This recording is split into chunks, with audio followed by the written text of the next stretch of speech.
Shabbat Shalom, você que nos assiste pelas redes sociais, pelo nosso portal de estudos que é a tvsião.com, pelo YouTube, do celular, tablet, computador. Eu sou o professor Matheus Andona e estamos aqui na Rádio Sion, desde Belo Horizonte, para declarar a frase, a bênção que declaramos quando terminamos de estudar um livro da Torá. Você sabe o que dizemos, o que Israel diz? Hazak u'Baruch. Então diga para o seu vizinho, Hazak u'Baruch. Ser forte e abençoado. Os Ashkenazim dizem Hazak venit Hazek. Então diga para ele, Hazak venit Hazek. Hazak, Hazak venit Hazek. Ser forte, forte e fortalecido. Estamos dizendo isso porque terminamos neste sábado as duas últimas porções de Levítico, Vaikra, que correspondem à porção Behar e Bechukotai, capítulo 25 até o final do livro de Levítico. Então, hoje, nós terminamos o livro de Levítico, e a porção do capítulo, que começa no capítulo 25, ela vai nos falar, ela vai iniciar a porção falando sobre o ano de Shemitah. Você sabe o que é Shemitah? Shemitah é o ano shabático ou sabático da terra. Então Deus proclama que lá em Israel, quando o povo chegasse lá em Israel e cultivasse a terra, de 7 em 7 anos a terra iria descansar. Então você não plantaria no 7º ano para que a terra descansasse. E é claro que há mistérios nisso e há uma função didática da terra guardar um ano. Por quê? O agricultor, ele aprende a confiar na palavra do Eterno.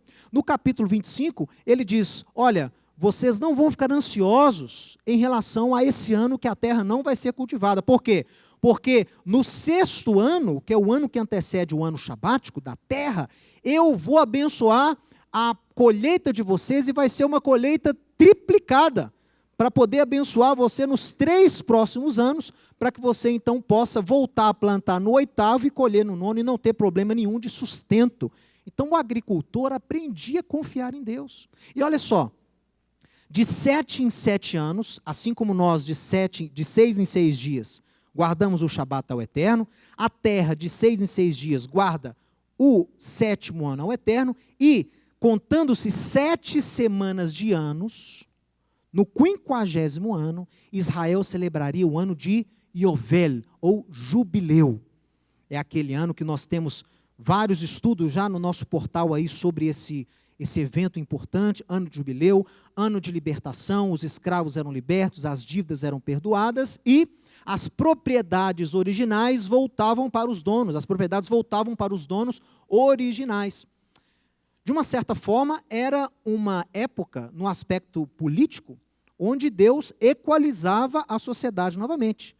Israel era uma espécie de, como é que se diz hoje em dia, meio que socialismo de mercado, ou seja, você tem o livre empreendedorismo, o livre comércio, mas de 50 em 50 anos entra o Estado e faz o quê? Uma redistribuição de propriedade.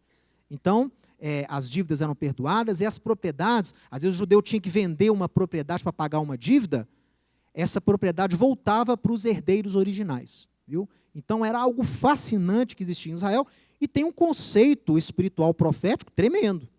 Porque é o ano que apregou-se liberdade, é o ano que apregou a herança voltando para o dono, tomando posse da herança original. Então Yeshua, quando vai à sinagoga, lá em Lucas capítulo 4, e faz a leitura do texto de Yeshayahu e Isaías, ele proclama o ano aceitável do Senhor, que é uma alusão profética ao jubileu. Então está tudo interligado, essa paraxá com o Isaías, com os profetas, com as palavras de Yeshua, e estudando essa paraxá e buscando do Eterno algo para poder dar para vocês aqui, para poder passar para vocês este Shabat, eu fiquei muito tocado com o aspecto do sábado, como o sábado, como o Shabat é algo importante, e ele reverbera em vários aspectos da sociedade. Então, você guarda o Shabat a cada 7º dia, a terra guarda um Shabat a cada 7 anos, e o Estado, ou o universo, se eu posso dizer assim, a cada 50 anos celebra também um ano de redistribuição, um ano de libertação, um ano de liberdade, que era um ano de jubileu. Os rabinos, quando eles exploram e explicam sobre essa porção de hoje, eles dizem o seguinte: é importante notar que Você não pode esperar o início do Shabat. Você não pode esperar o pôr do sol lá, o início do ano de Shemitah, para guardar o Shabat, para a terra guardar o descanso. Você tem que se preparar antes. O Shabat é guardado por antecipação. Ninguém começa a guardar o Shabat ao pôr do sol lá, 6:02 da sexta-feira. Não, você já vem fazendo um preparo antes. Os rabinos falam, quem não se prepara para o Shabat, não merece o Shabat. Então, o sujeito judeu, ele se prepara. O agricultor não esperava dar lá o pôr do sol, nós vamos entrar no 7º ano. Não, esse 7º ano na terra, meses antes da entrada do Shemitah, o agricultor já se preparava. Era como se ele celebrasse, guardasse por antecipação. E esse conceito de guardar-se por antecipação, para você poder estar preparado quando o dia verdadeiramente chegar, é algo que está presente em toda a Escritura, em toda a Bíblia. Yeshua, quando aqui esteve, 3 anos e meio, esteve em Israel, visitou até partes longínquas de Israel, como partes da Galileia, né? O oriente da Galileia era chamada Galileia dos Gentios, onde ele cura lá, expulsa o demônio, aquele gadareno, né? Eu fui lá, vi lá aquela região que anteriormente judeu não habitava ali. Ele chegou aí lá, ele atracou com o seu barco lá e fez o bem para aquele indivíduo, né? Então, Yeshua, durante o seu tempo aqui em Israel, ele apregoava uma mensagem muito clara. Diferentemente do apóstolo Paulo, cuja palavra era voltada mais para não-judeus, cujo o público-alvo eram pessoas que não tinham experiência com Israel, com as festas de Israel, com a Bíblia de Israel, com os profetas de Israel, com o Deus de Israel. Yeshua prega para um público judaico. Yeshua anuncia as boas novas para Israel. E o tema principal da palavra de Yeshua não é a graça de Deus, não é o amor de Deus. Claro que Yeshua fala sobre a graça, Yeshua fala sobre o amor, Yeshua fala sobre o final dos tempos, fala, tem alguns capítulos que ele dedica à escatologia. Mas o tema principal, se você comparar os 4 evangelhos, o tema principal chama-se reino. Reino de Deus. É o tema principal, quase todos os discursos de Yeshua, todas as parábolas, sem exceção, incluem ensinos sobre o reino. Então, nesta porção de hoje, nesse estudo especial de hoje e no da semana que vem, nós vamos abordar esse conceito de reino. O que é isso? Mais especificamente, nós vamos interpretar como os judeus, como Israel, como os profetas de Israel e como os apóstolos entendiam o conceito de reino. Por isso que o tema da minha palavra hoje, dê uma olhada aqui, é a restauração do reino a Israel. Esse é o tema da palavra de hoje, e hoje é a primeira parte. Pelo assunto reino ser algo muito importante para Israel e para o judeu, eu vou explicar hoje por quê. Uma das últimas perguntas que os apóstolos, que os discípulos fazem para Yeshua é em relação ao reino. Vamos ler aqui comigo? Olha só. Lá em Atos, no capítulo 1, Yeshua está prestes a voltar ao Pai, e os discípulos se reúnem com ele, e ele diz, olha, Yohanan, o meu primo, na verdade, ele batizou com água, com maim, mas vocês serão batizados pelo Espírito de Deus, não muito depois desses dias. Então, os que estavam reunidos ali, lhe perguntaram a Adon, Senhor Yeshua, será agora um tempo em que você vai restaurar o reino a Israel? Yeshua responde, não vos compete conhecer tempos ou épocas que o Pai apenas reservou pela sua exclusiva autoridade, mas vocês vão receber poder ao descer sobre vós o Espírito Santo, o Espírito de Deus, e vocês serão as minhas testemunhas em Jerusalém, em Judeia, Samaria e confins da terra. Pessoal, a última pergunta indagada pelos apóstolos diz respeito ao reino. Mais especificamente, será este o momento, então, em que o Senhor vai restaurar o reino a Israel? E Yeshua responde de uma forma ainda mais impressionante. Ele diz, olha, a data, o momento certo, só o Pai sabe. E ele já havia dito isso, né? Quando os discípulos perguntaram sobre o seu retorno, ele diz o quê? Nem o Filho, nem os anjos sabem, só o Pai sabe. Então aqui ele dá, novamente ele fala, olha, o momento certo o Pai reservou e o Pai sabe. Mas, se vocês querem ver realmente o reino restaurado a Israel, comecem a viver antecipando a restauração desse reino. Então Yeshua dá o cenário de o que estará acontecendo quando o reino estiver prestes a ser restaurado a Israel. O que vai estar acontecendo?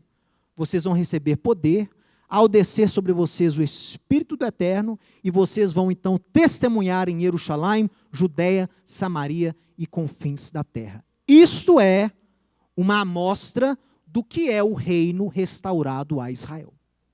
Yeshua responde com a antecipação daquilo que viria quando Deus restaurasse o reino a Israel. Pessoal, isso que eu estou dizendo para você aqui, nesses poucos minutos de introdução, já é algo novo. Porque na teologia normativa cristã, essa pergunta dos discípulos, esse reino a ser restaurado para Israel, não tem nada a ver com reino de Deus, não tem nada a ver com dádiva do Espírito de Deus, não tem nada a ver com o judeu saindo de Israel e apregoando o evangelho para as nações. Eles interpretam essa pergunta como se os discípulos estivessem preocupados com Israel político-geográfico. É agora que Israel vai voltar a ter o controle aqui sobre a Judeia? É agora que o Senhor vai expulsar os romanos? Mas eu quero mostrar para você, nesses dois estudos, hoje e na semana que vem, que os discípulos e o próprio Yeshua não consideram essa pergunta, essa restauração do reino a Israel, como algo político, como algo governamental. É muito mais do que isso. É muito mais do que isso. Olha só, acompanhe aqui comigo. Grande parte do material hermenêutico produzido sobre o texto que nós acabamos de ler, lá de Atos 1:6, refere-se a uma restauração da linhagem real de Israel e sua libertação dos romanos e independência. Uma restauração política que muitos julgam acontecer apenas nos dias do Messias e o seu reino milenar. Porém, diga, porém, se você interpretar de uma forma bíblica, levando em consideração o chamado de Israel às nações, o seu horizonte se expande. Aí você vai perceber que essa interpretação, a minha Bíblia mesmo, olha aqui, ó. Eu uso uma Bíblia aqui, que é a Almeida Revista e Atualizada. E meu pai me deu de presente, quando eu fiz 17 anos, uma Bíblia do Russell Shedd, que é um excelente exímio teólogo. Mas até o Russell Shedd, nos seus comentários, atesta essa interpretação cristã. Mas não, eles estavam preocupados quando que Israel ia ter um rei de novo, reinando no seu território. Gente, não é nada disso. Os apóstolos pensavam naquilo que os profetas escreveram sobre Israel. Os apóstolos pensavam naquele momento onde Israel teria sua missão sacerdotal restaurada. A primeira menção a reino de Deus na Bíblia é associada a Israel. O ambiente, o espaço geográfico, político, socioeconômico de Israel seria uma extensão do céu na terra. Israel viveria esses conceitos divinos e espelharia uma realidade celeste aqui. Para quê? Para que fosse melhor do que as outras? Não, para poder atrair as nações de novo para Deus. Lembra de Gênesis 11, a Torre de Babel? Nós temos Babel, a maldição que ocorreu ali, a punição do Eterno. O que as nações disseram? Não queremos a autoridade de Deus, não queremos nos submeter ao Deus único. Tinha um povo só, uma língua só. E aí as pessoas se rebelam contra Deus, e Deus, como punição, faz o quê? Vocês querem então questionar a minha submissão, não querem se submeter a mim? Então vocês vão tratar agora com os meus secretários. E a idolatria entra no mundo a partir de Gênesis capítulo 11. Até então não existia idolatria no mundo. A idolatria só passa a existir a partir do capítulo 11 de Gênesis, como punição ao que ocorreu lá na Torre de Babel. Logo no capítulo seguinte, capítulo 12, Deus já dá o quê? O antídoto. As nações foram espalhadas, dispersas, pelo próprio Deus. Como é que Deus vai ajuntar novamente essas nações para si? Gênesis 12 abre com quem? Abraão, gente. Então, olha só. Essa interpretação que os apóstolos perguntaram só sobre uma restauração política de Israel, não considera que mesmo antes de Israel possuir uma estrutura de governo, mesmo antes de Israel possuir um rei, mesmo antes de Israel ser considerado nação, Israel já era chamado por Deus de reino. Não no sentido político organizacional, mas sim em relação à missão de Israel frente às nações, ainda que essa missão fosse condicionada à obediência às leis de Deus. Em suma, Israel possuía um chamado sacerdotal e o conceito de reino está atrelado a esse chamado representativo de Israel perante as nações. Vamos analisar na Bíblia isso que eu acabei de dizer para vocês. Olha só, vejamos.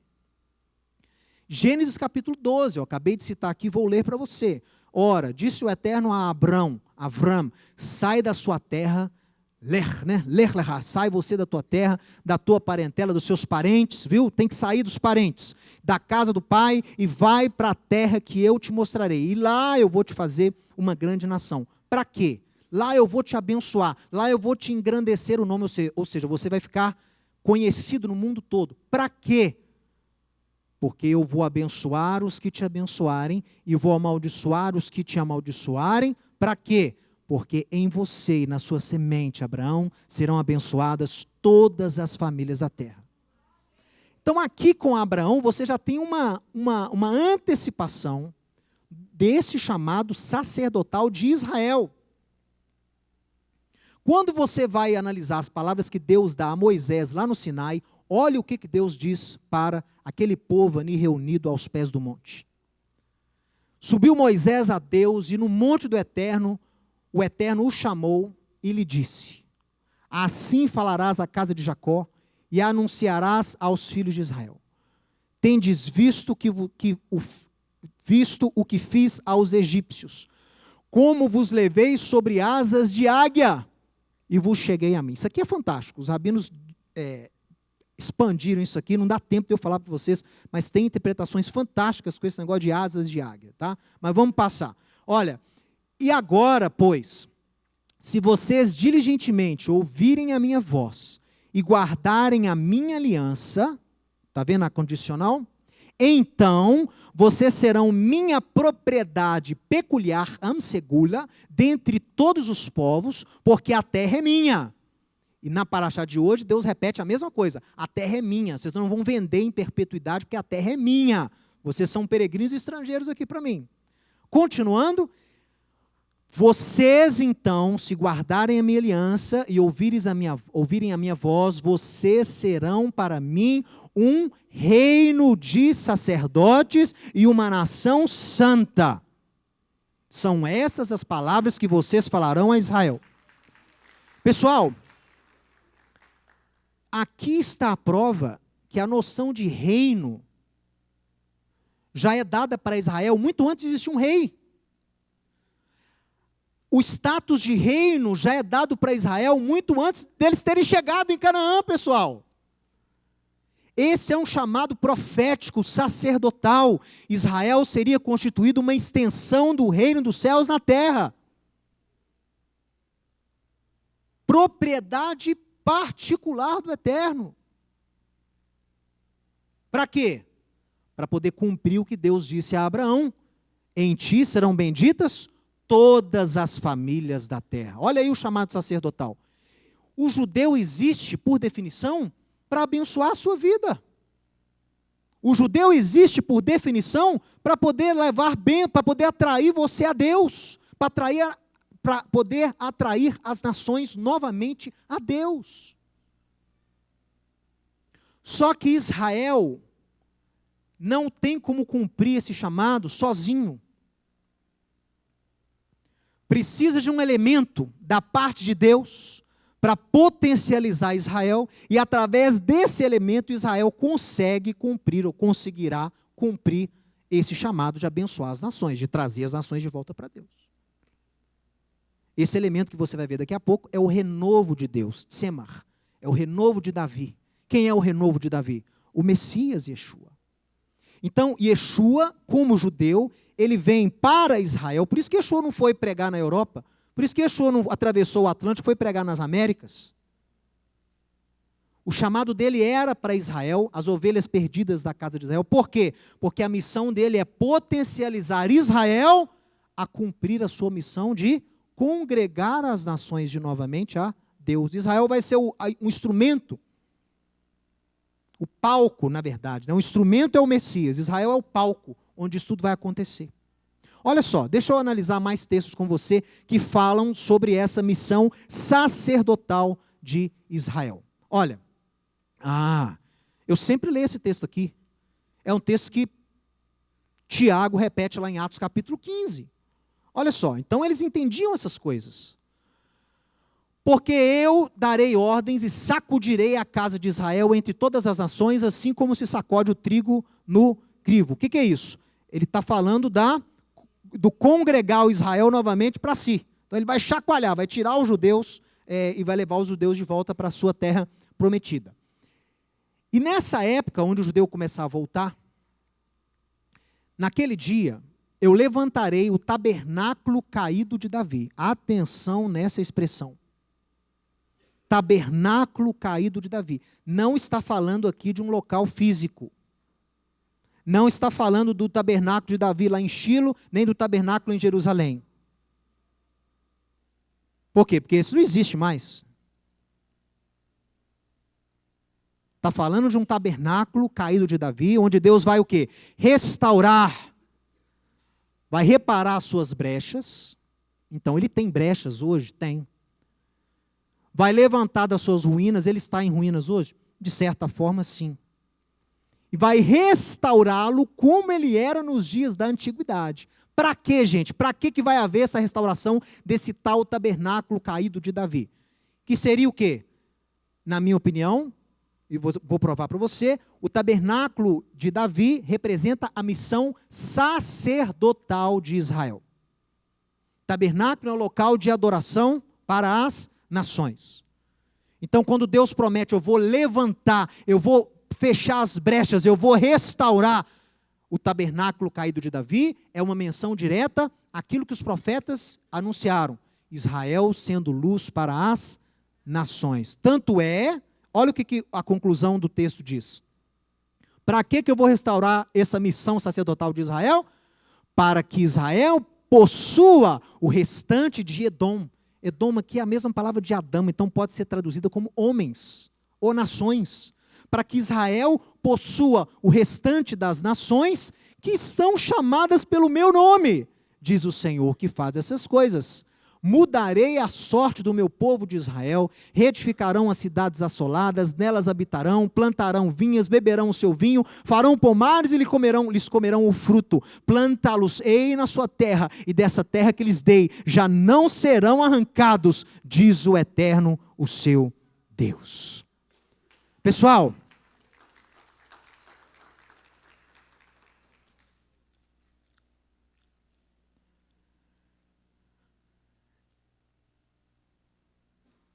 essa missão sacerdotal de Israel, é o que os apóstolos tinham em mente quando perguntaram para Yeshua, é agora que o Senhor vai restaurar o reino a Israel?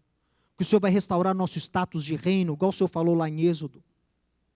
Seremos novamente um reino de sacerdotes? Seremos novamente abençoadores das nações? O Senhor vai nos usar para as nações se congregarem aqui e adorarem o Eterno daqui? Seremos luz para as nações através do Mashiach? O Senhor Yeshua, é agora que isso tudo vai acontecer? E Yeshua diz para eles, não. O tempo só o Pai sabe. Mas por enquanto, até esse dia chegar, até o dia que Israel for restaurado com esse chamado sacerdotal, o Messias reinando lá em Jerusalém, e as nações subindo para aprenderem da lei de Deus e adorarem ao ungido de Deus, até esse dia chegar, apóstolos, discípulos, vocês vão receber poder. vai vir sobre vocês uma unção do Espírito de forma nunca antes testemunhada na história de Israel. E aí vocês vão levar a Torá, vão levar a palavra de Deus, vão levar as boas novas anunciadas por Jeremias, capítulo 31, às nações. Isso nunca aconteceu antes. Nunca nenhum rabino foi ser missionário em nação distinta nenhuma, distante nenhuma. Nunca nenhum judeu saiu de Israel para anunciar a Torá às nações, nunca. Nós temos eventos onde profetas são enviados para anunciarem juízos para nações que não eram Israel. Mas essa missão que Israel recebe lá no Gênesis, essa missão que Israel recebe lá no Êxodo capítulo 18, essa missão de Israel anunciar, pregoar a palavra de Deus, para trazer as nações de volta para Deus, nunca havia sido cumprida antes, como seria cumprida lá em Atos, com os apóstolos. Por isso que os apóstolos eram o quê? Judeus. Tinham que ser judeus, são judeus. Porque eles representam o cumprimento da missão sacerdotal de Israel. Por isso que o nome de cada um deles vai estar lá na Nova Jerusalém. Você vai ter o nome das 12 tribos e os nomes dos 12 apóstolos. Por quê? Se complementam. Eles estão ali para fazer cumprir a missão de Deus dada a Israel. Yeshua fala, vocês vão receber uma unção nunca antes experienciada na nação de Israel. E vocês vão sair de Israel. Vocês vão para Samaria, seria hoje a Cisjordânia. Vocês vão sair de Jerusalém, vocês vão para a Judéia, vão para Samaria, e vocês vão para os confins da terra. Por que nenhum profeta deu essa missão antes para Israel? Por que nenhum profeta da Bíblia, ó Israel, por que não estão navegando, por que não estão viajando para pregoar a palavra de Deus às nações? Por que não? Porque não havia chegado a hora ainda. Israel necessitaria de uma unção especial para poder cumprir esse chamado, dado por Deus lá, o chamado original, lá em Gênesis 12. E esse chamado original é potencializado aqui, ó. A restauração do tabernáculo caído de Davi.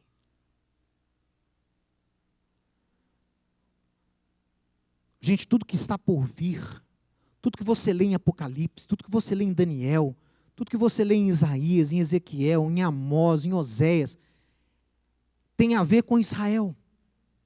Tem a ver com esse cumprimento profético. Isso aqui vai se cumprir. Esse tabernáculo caído de Davi vai ser restaurado, queira você ou não. Goste você de judeu ou não.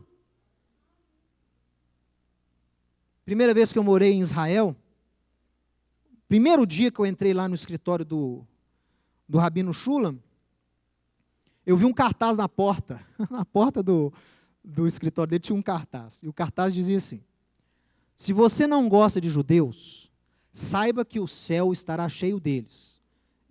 Portanto, se você tem problema com judeus, você pode ir para o outro lugar. A outra opção, você escolhe o plano B, né? Porque se o plano A, se é o reino do céu, se vai, ó, não vai estar cheio de judeu lá? Ela vai estar Abraão, Isaac, Jacó, Moisés, Davi, Salomão, todos os profetas de Israel, Yeshua com os discípulos. Aqui, ó.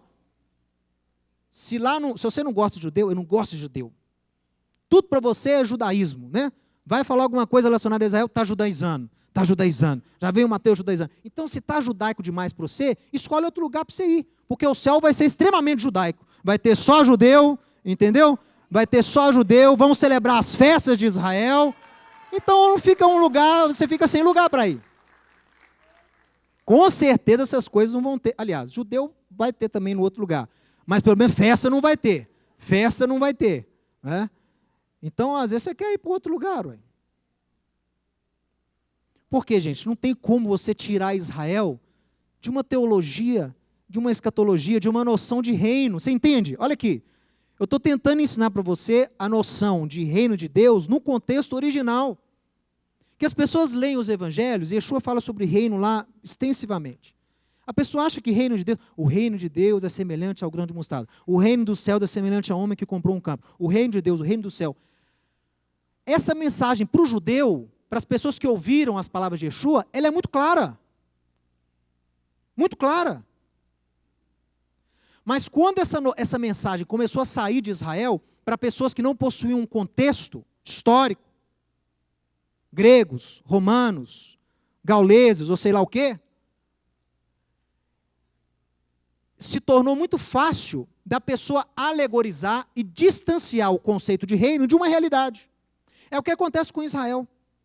Quando a gente leva pessoas em Israel, como eu levei o doutor Paulo aqui, o doutor Francisco estava lá conosco, com a sua esposa, tem gente que chega lá em Israel e a pessoa entra em choque. Porque ela fala assim, gente, eu não achava que esse local era verdadeiro. Eu falei, como assim não achava verdadeiro? Você não lia na Bíblia? A gente lê na Bíblia, mas está tão distante da realidade, a gente lê e a gente acha que é coisa assim, né? Espiritualiza tudo. O monte da casa do Senhor será elevado sobre os outeiros.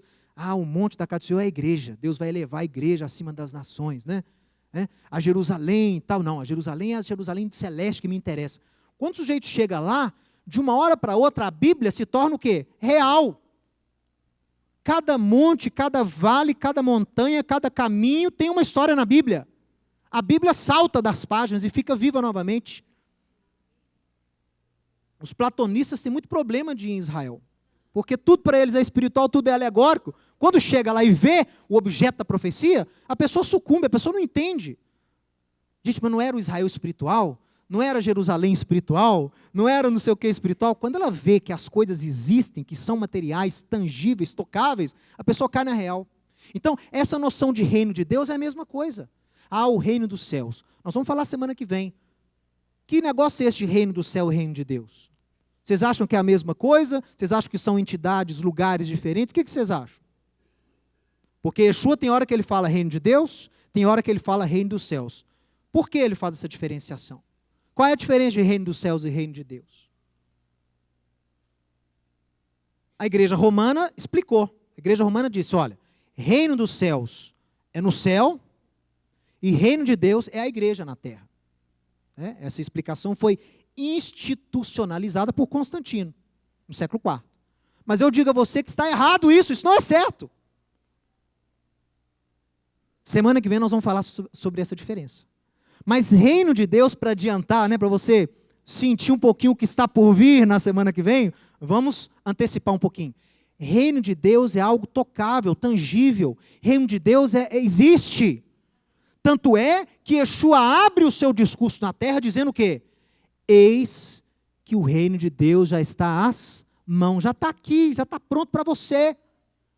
Eu achei que reino de Deus era quando eu morresse, fosse para o céu. Não, o reino é aqui e agora.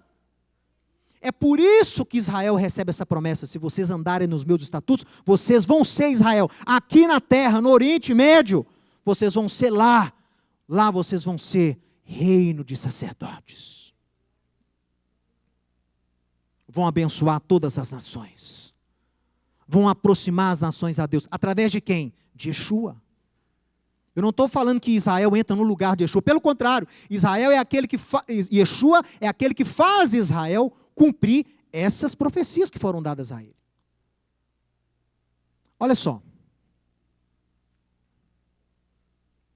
A profecia está clara. O objeto da profecia é o chamado profético sacerdotal de Israel.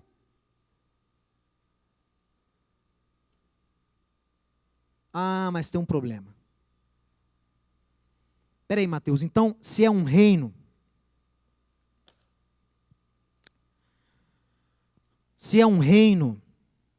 tem que ter rei, não tem? Não tem problema. Nosso reino tem rei? Tem. O rei é chamado Yeshua HaMashiach.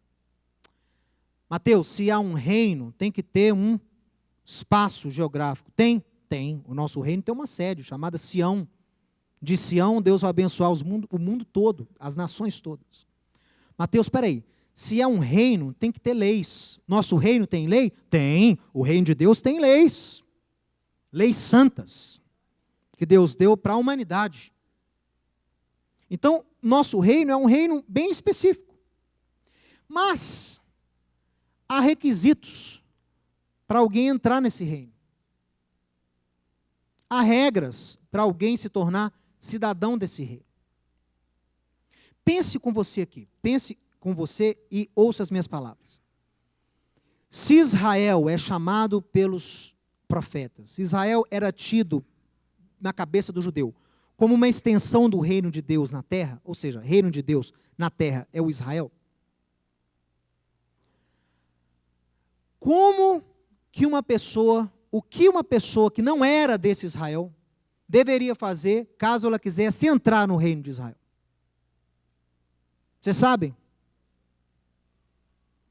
Não havia outra opção, senão o quê? A pessoa tinha que passar pelo crivo de uma liderança religiosa de Israel. Antigamente eram os profetas e os juízes. Na época de Yeshua era quem? Quem era a liderança religiosa que determinava quem entra e quem sai do reino? Quem eram? Quem era, gente, a liderança religiosa de Israel? Quem tinha as chaves do reino na mão? Se você entender o reino como Israel, mesmo que potencialmente, quem tinha a chave de quem entra e quem sai de Israel?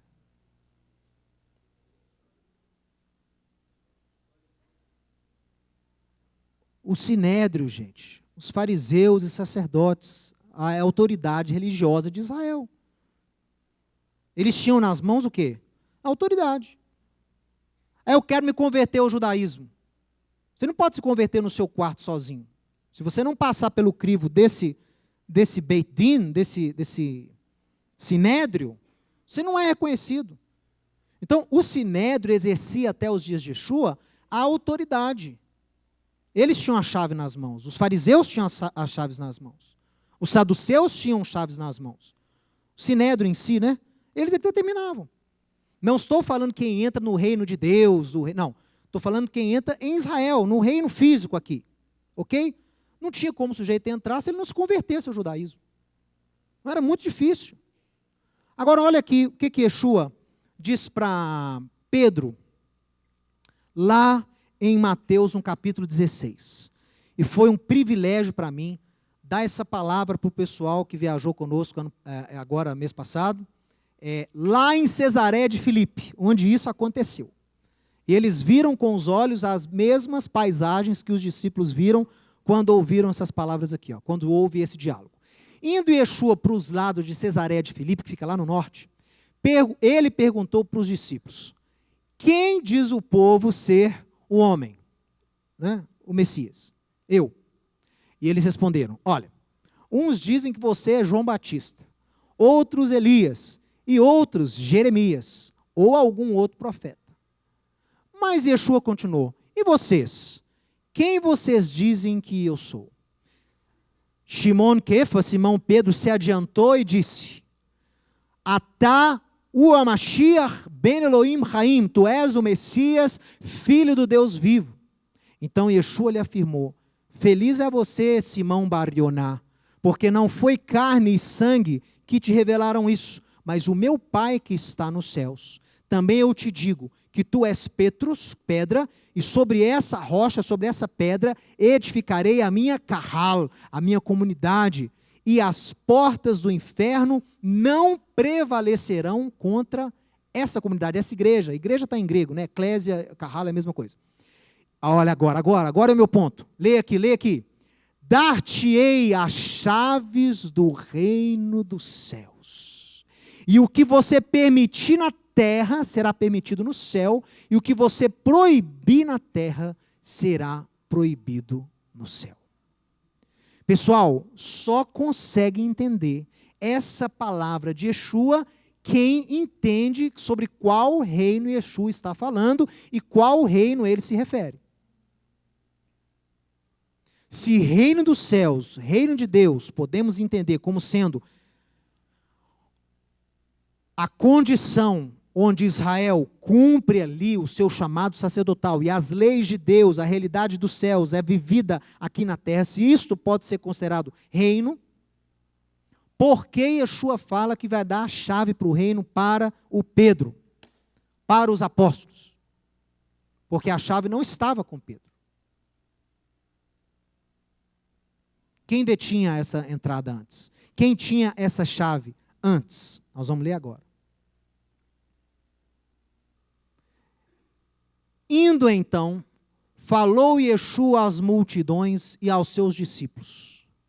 Mateus 23. Na cadeira de Moisés assentam-se os escribas e os... Você pode ler comigo a próxima frase? Fazei e guardai, pois, tudo quanto eles vos disserem. Porém, não os imiteis nas suas obras. Isso aqui é extremamente problemático. Porque Yeshua, por um lado, ele fala, olha, eles têm conhecimento, eles ensinam bem, mas eles não são parâmetro para a conduta, por quê? Porque eles não vivem o que ensinam. Mas o ensino é bom.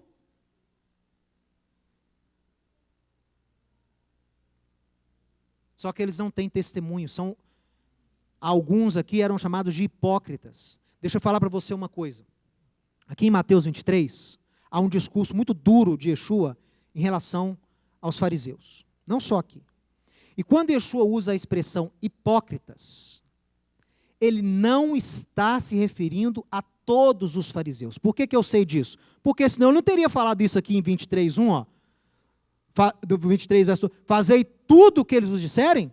Se todos são hipócritas? Então, ele não falou que todos os fariseus são hipócritas. Ele estava endereçando a sua palavra a um grupo de fariseus, que entre os próprios fariseus eram chamados de hipócritas. Existe só fariseu hipócrita? As pessoas vêm falar, porque os fariseus eram hipócritas, os fariseus isso, os fariseus aquilo.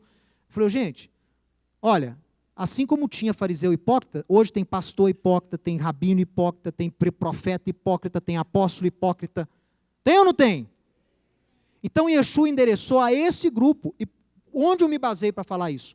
Nos escritos rabínicos. Há um documento chamado Tosefta, que é um documento que antecede o próprio Talmud, é uma versão primordial da Mishnah. E lá há o registro de diálogos entre fariseus e os hipócritas, ou seja, os próprios fariseus condenavam esse grupo que havia entre eles, de fariseus que diziam-se fariseus, mas não andavam como tais. Então, entre eles chamavam esse grupo de hipócrita. Enfim, Yeshua diz o seguinte, olha o que Yeshua diz. Atenção, pessoal.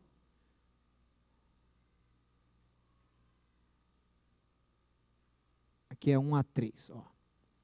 Ai de vós, escribas e fariseus e hipócritas. Então, aí, endereçou o grupo que ele está querendo dizer. Porque vocês fecham o reino dos céus diante dos homens, pois vós não entrais, nem deixais entrar os que estão entrando. Olha isso, pessoal. Olha isso. Então, Yeshua atesta que eles tinham aqui algum controle de entrada nesse reino. Yeshua fala, ai de vocês, porque vocês estão fechando o reino de Deus. Vocês não estão deixando entrar, nem entrar os que estão chegando. Olha isso, gente. O que é isso, pessoal? Vocês sabiam que existia ao redor do templo, nos dias de Yeshua, uma mureta, mais ou menos de 1,5 metros, que cercava todo o perímetro do templo. Neste muro havia uma placa, escrita em hebraico, grego e latim. E lá nessa placa dizia, quem não for judeu e adentrar essa área aqui, vai ser passível de condenação de morte. Proibindo quem não era judeu de adorar no templo. Essa mureta, que nós temos vestígios dela lá no Museu da Torre de Davi, e a inscrição está lá para quem quiser ler, chamava-se nos dias de Yeshua, muro de separação. Alguma vez na Bíblia, Deus deu uma ordem como essa, de impedir quem não é judeu de chegar e adorar a Deus? Existe isso na Bíblia em algum lugar? Algum profeta apregoou isso? Moisés apregoou isso? Isso era 100% dogma, leis de homens, leis de alguns fariseus hipócritas, que impediam quem não era judeu de achegar-se novamente a Deus.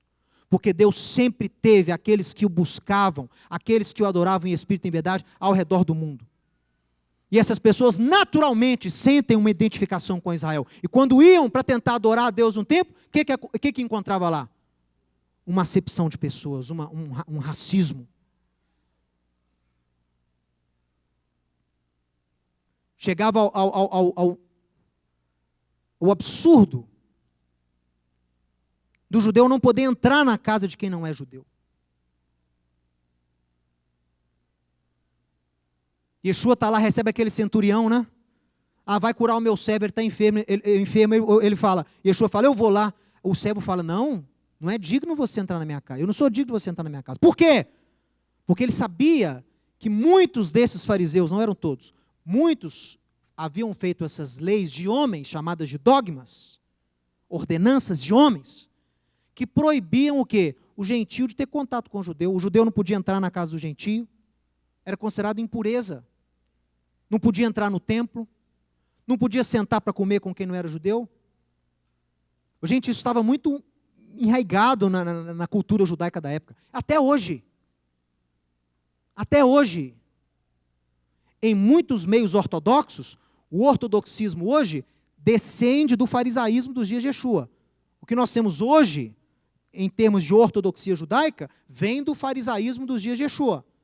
E esses dogmas estão presentes até hoje.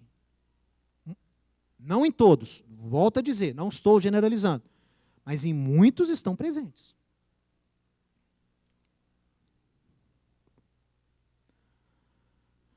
Então esse grupo fechava o reino para quem está no reino e para quem estava querendo entrar.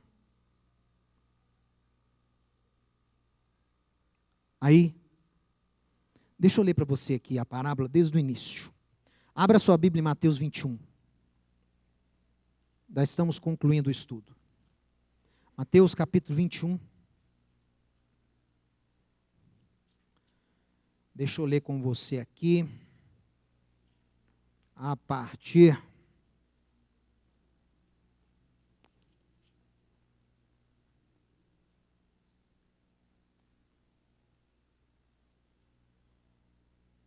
deixa eu ler ela toda, a partir do verso 33, tá bom?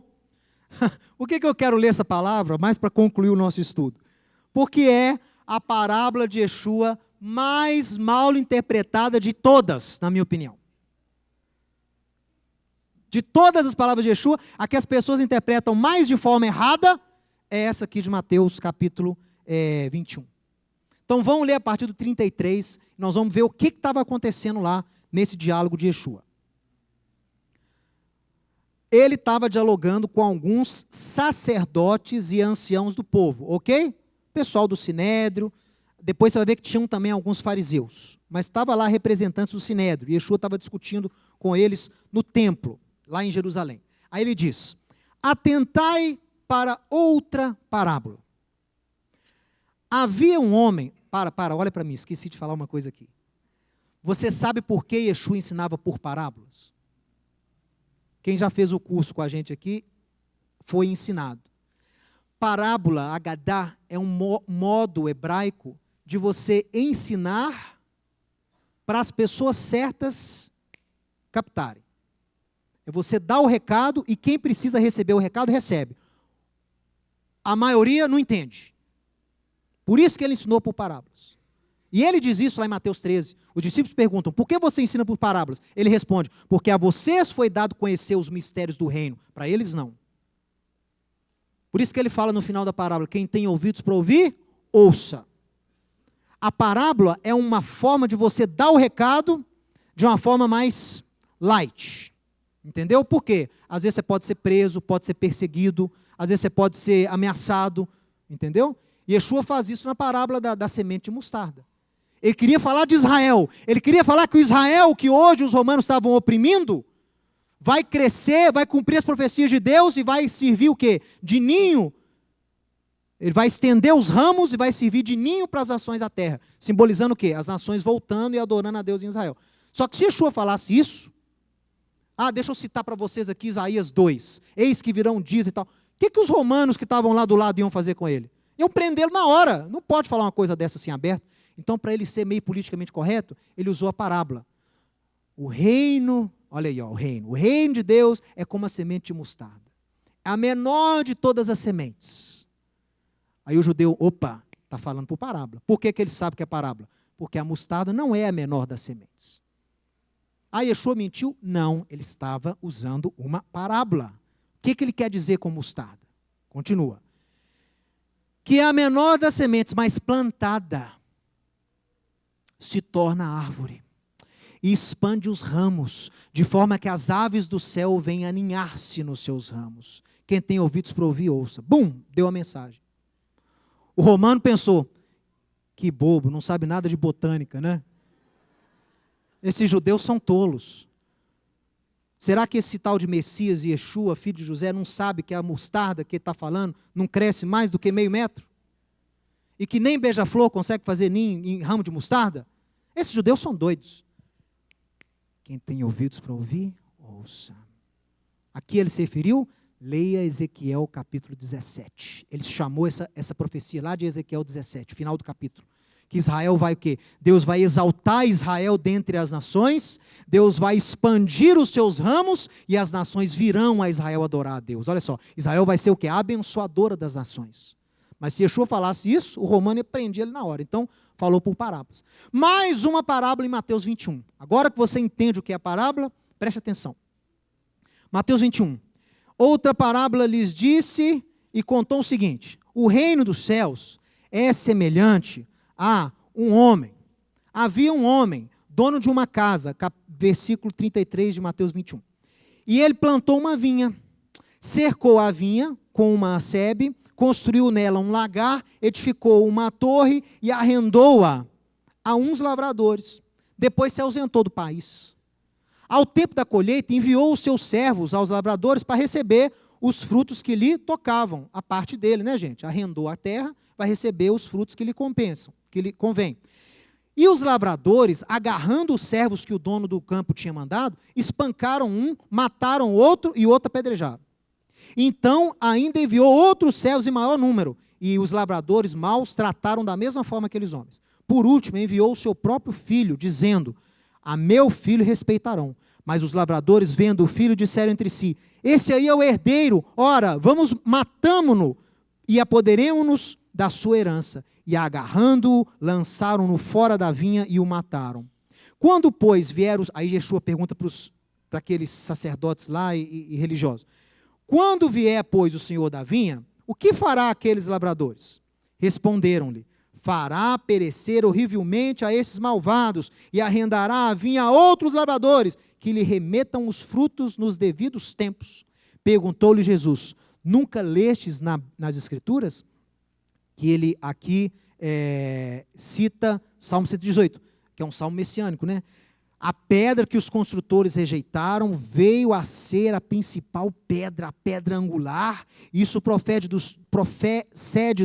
do Senhor e é maravilhoso aos seus olhos. Portanto, eu vos digo que o reino de Deus vos será tirado e será entregue a um povo que lhe produza os respectivos frutos. Todo o que cair sobre essa pedra ficará em pedaços, e aquele sobre quem ela cair ficará reduzido a pó. Olhe para mim.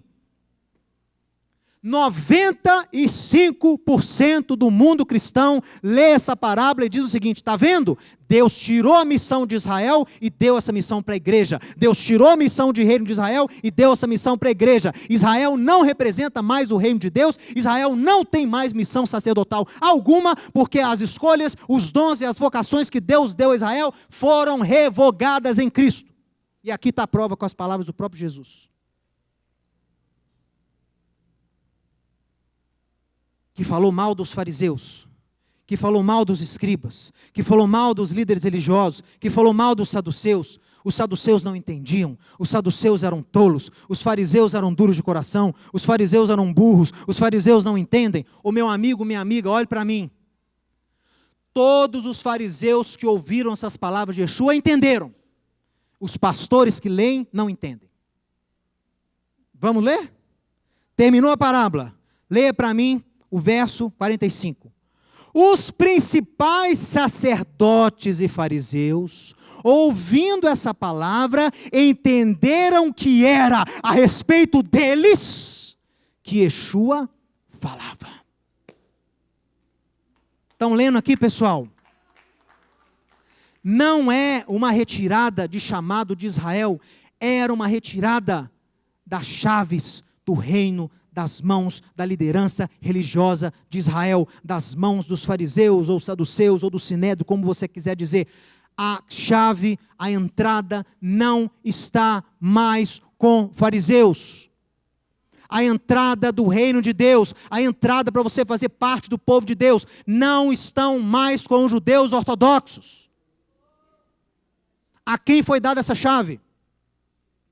Eu acabei de ler com você. A quem foi dada essa chave? Mateus capítulo 16. Aos apóstolos. Aos apóstolos. A chave foi dada a eles, a entrada do reino de Deus é através deles, através de Yeshua. A casa de Deus volta a ser chamada casa de oração para todos os povos, em Yeshua. E a autoridade para se adentrar nesse povo de Deus, sejam judeus ou não judeus, está o quê? Na Torá, na dádiva, na unção, na missão dada por Yeshua a esses 12 judeus, chamados de apóstolos, que irão reinar no futuro com Israel no mundo por vir. Yeshua prometeu para eles. Eles vão reinar com Yeshua no mundo por vir, com você e comigo. E essa promessa vai se cumprir, pessoal. A chave do reino não foi...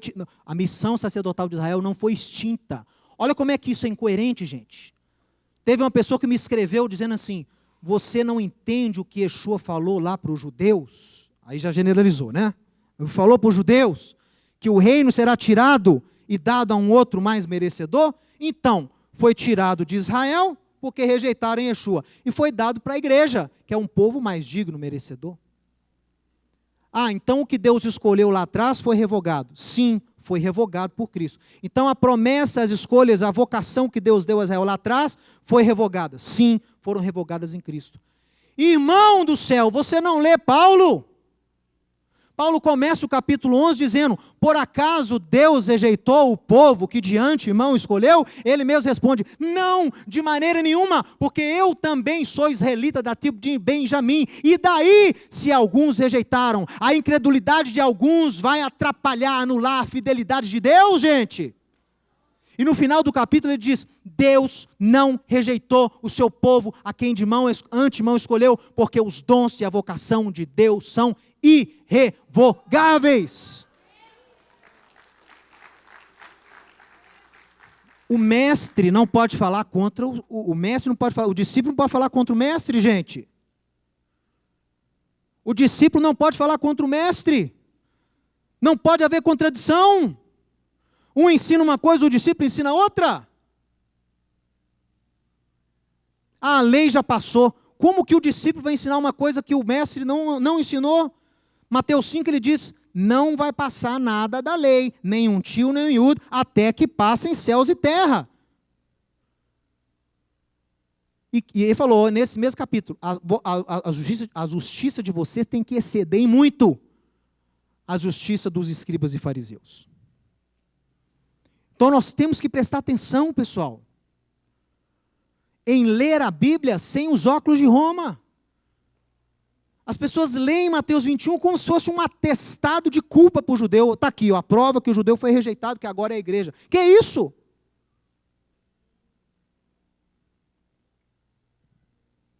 Deus não rejeitou o seu povo a quem de antemão escolheu. E, entendendo essas palavras de Yeshua, as palavras de Yeshua a Pedro, as palavras dos apóstolos lá em Atos 1, verso 6, você entende o conceito de reino que vai ser restaurado a Israel.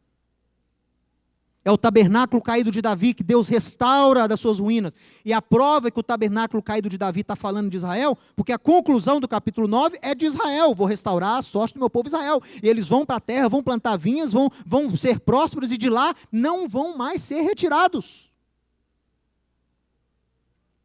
Olha só.